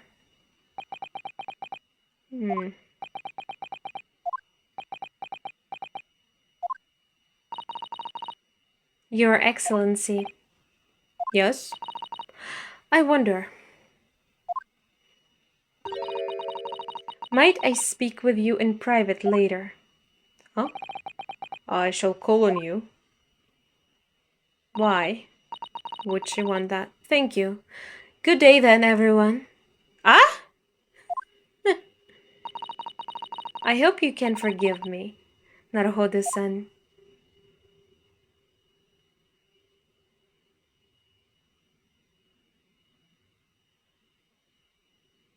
I hope they took her or something.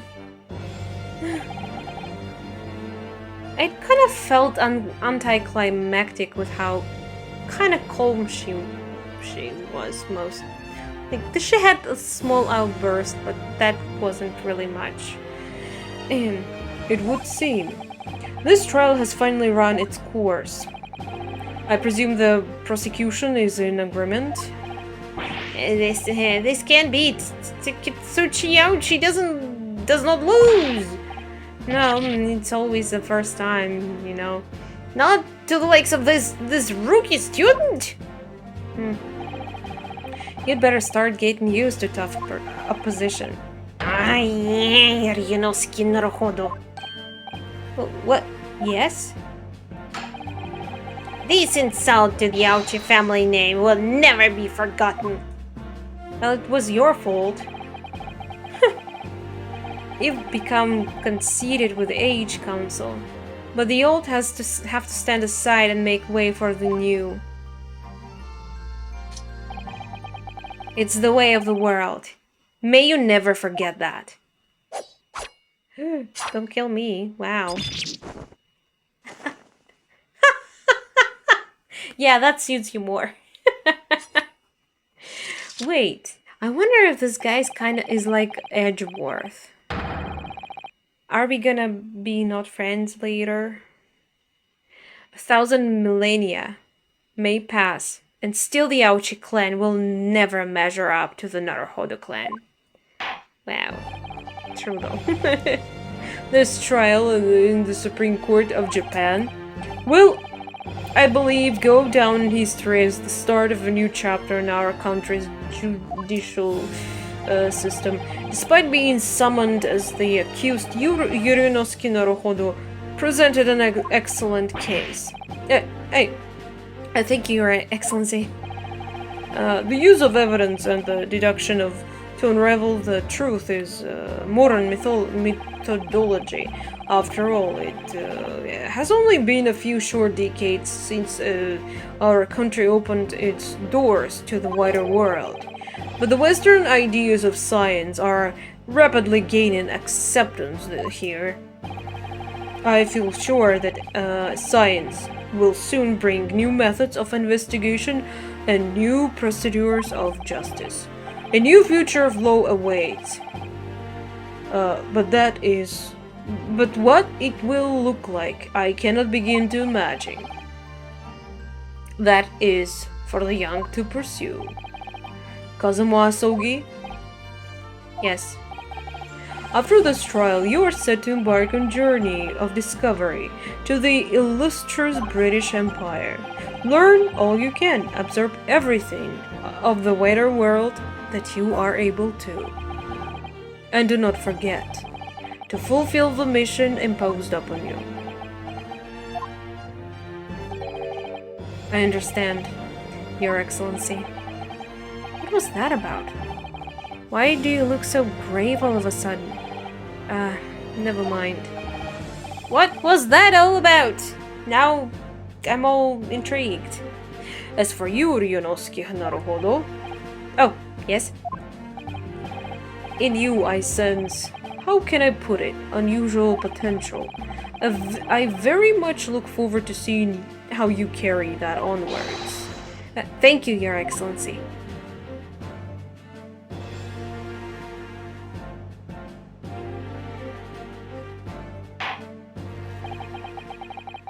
It is time to deliver the final verdict. I hereby find the defendant Ryunosuke Naruhodo not guilty. Yay! Celebrations!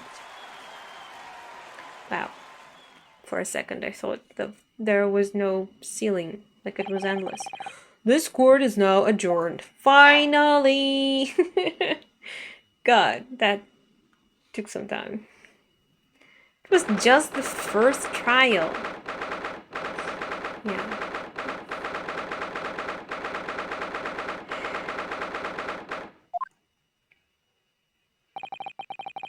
I can't believe it. I can't believe what's happened. I made it. I defeated myself and made it through that horrendous trial. Yeah, we both did. And, Kazuma helped us a lot, kinda. Ryunosuke, you finally pulled it off. Congratulations.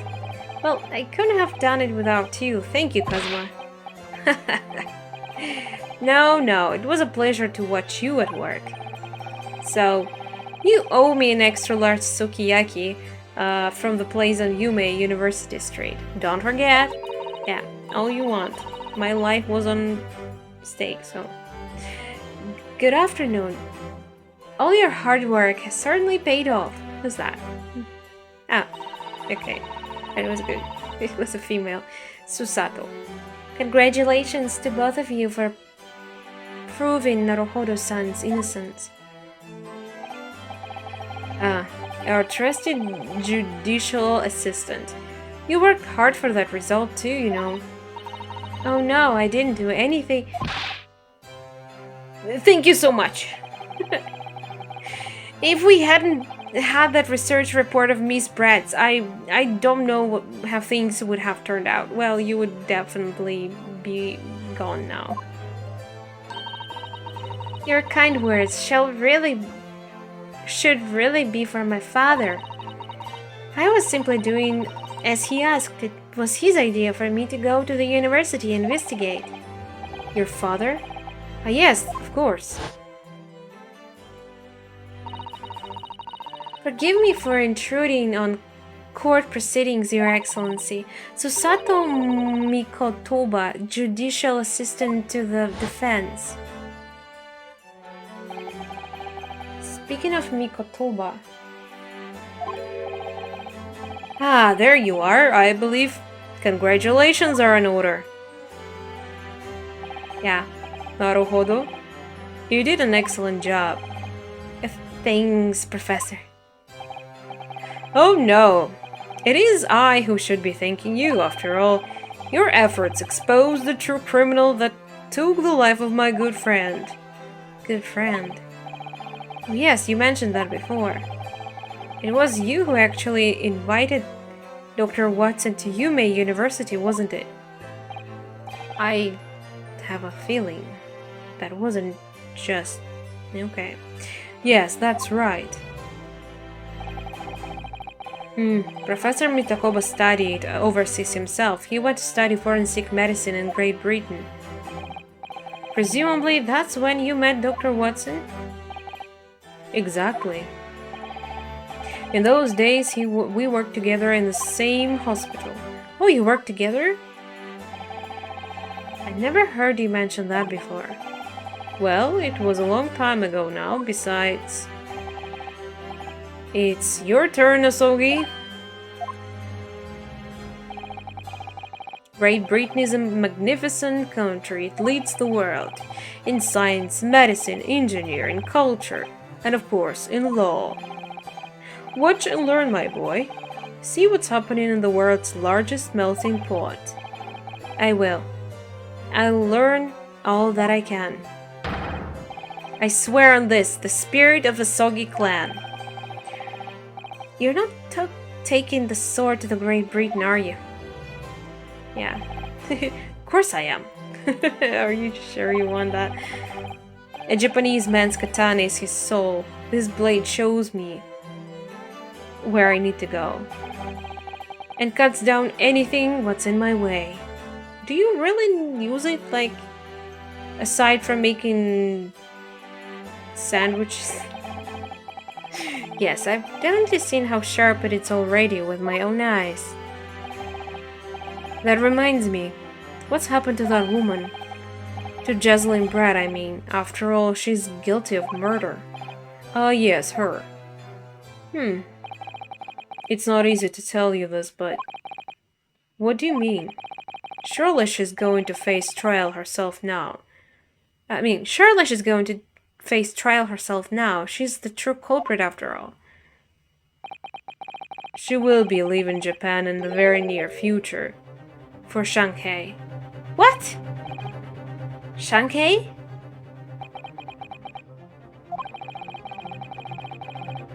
Jocelyn Brad will not appear in court again in this country, I'm certain of that. What? But why not? It's a matter of consular jurisdiction. Inspector Hasunaga. It was a hard-fought battle in the courtroom today, very impressive to watch. I must But what's it... all this about consular jurisdiction? We cannot try this particular foreigner for her crimes here in Japan. What? We can't try her? So we can't go to another country and kill people and no one even say something to you just because you're part of another country? What? But then who? Who's going to bring her to justice? A British consular court will hear her case. Somewhere far away where our voices can't be heard. But why a consular court? Professor, I simply don't understand. Don't you go to the Britain, Kazuma? I thought consular courts were a thing of the past now that we have signed the friendship treaty. Yes, in normal circumstances, you're right.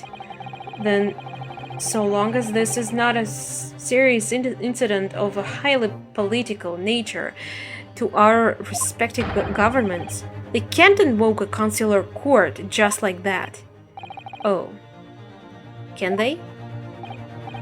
Yes, she's a student, but it doesn't justify our governments making secret agreements about her fate, does it?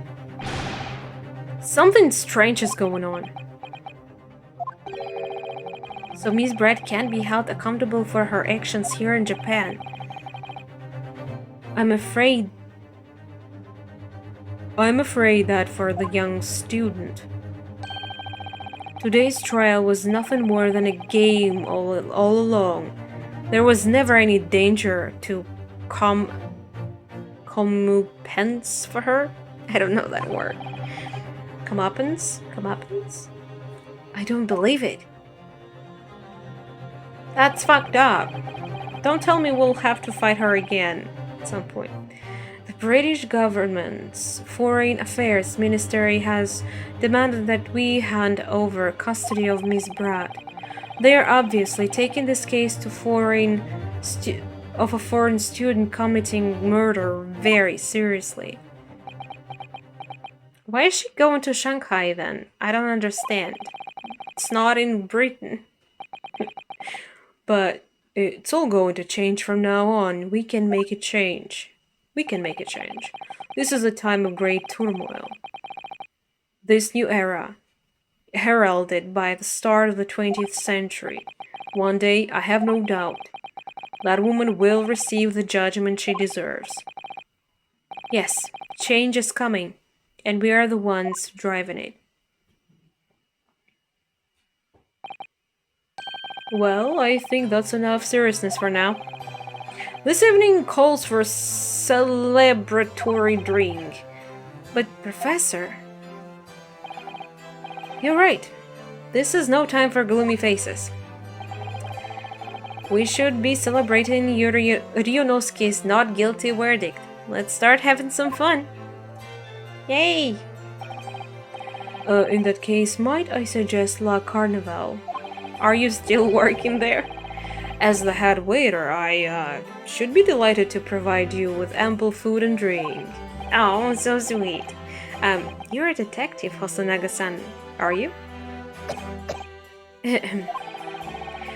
Let's not worry about details for now.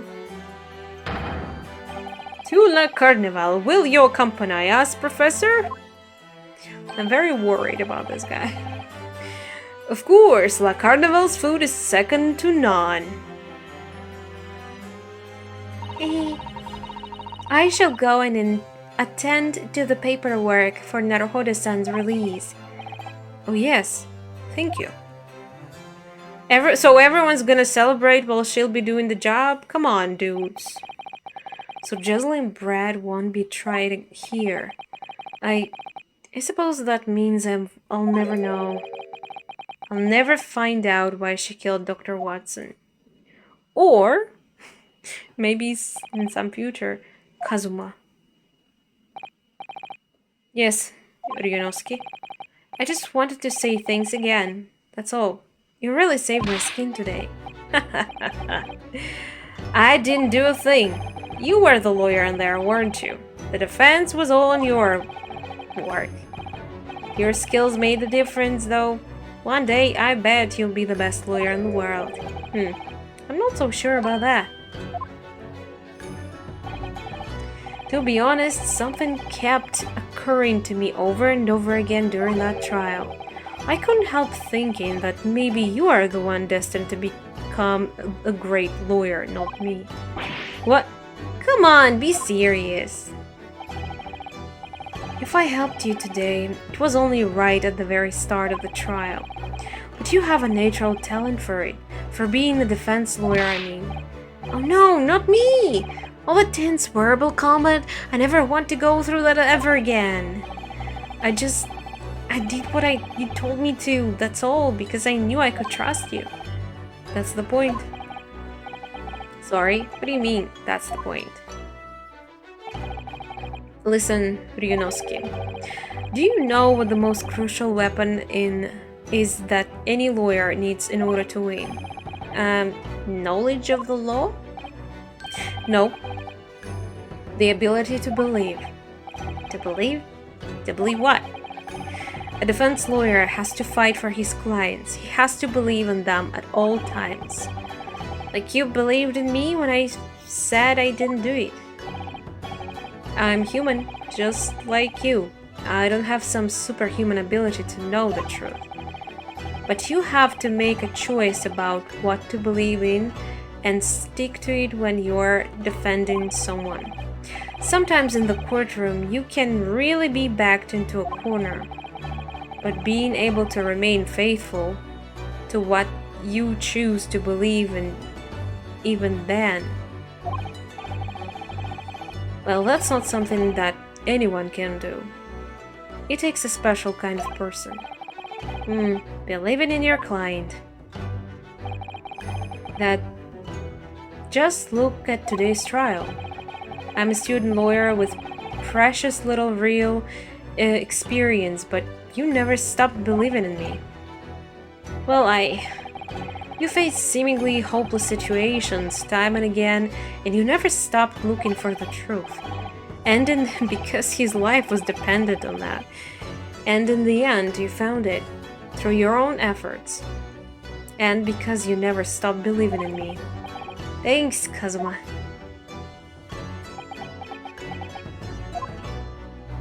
What is it?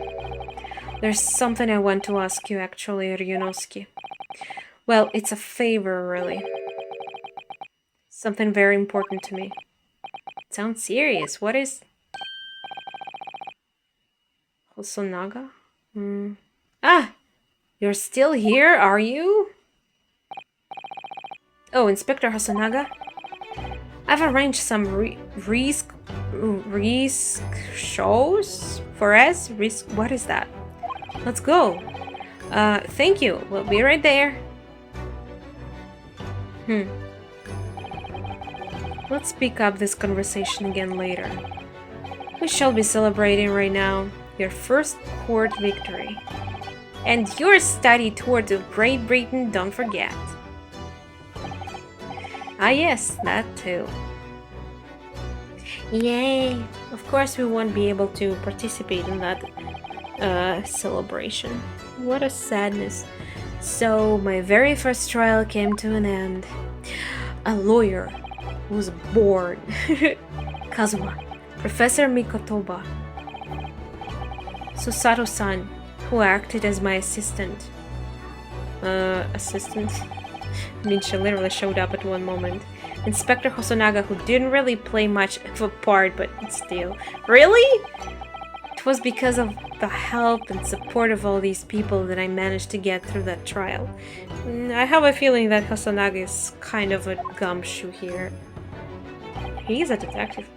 But more importantly, Kazuma hadn't yet managed to ask his favor of me. Little did I realize just how much it would change my life. End of the first case. There's 5 of them, right? Wow. Okay. That's gonna take forever, but well. Can't wait to see what another case there is, and I can't wait to hear whatever the favor is. But it's a story for another video. So thank you very much for watching. Have a great day, and I'll see you in the next part. Bye.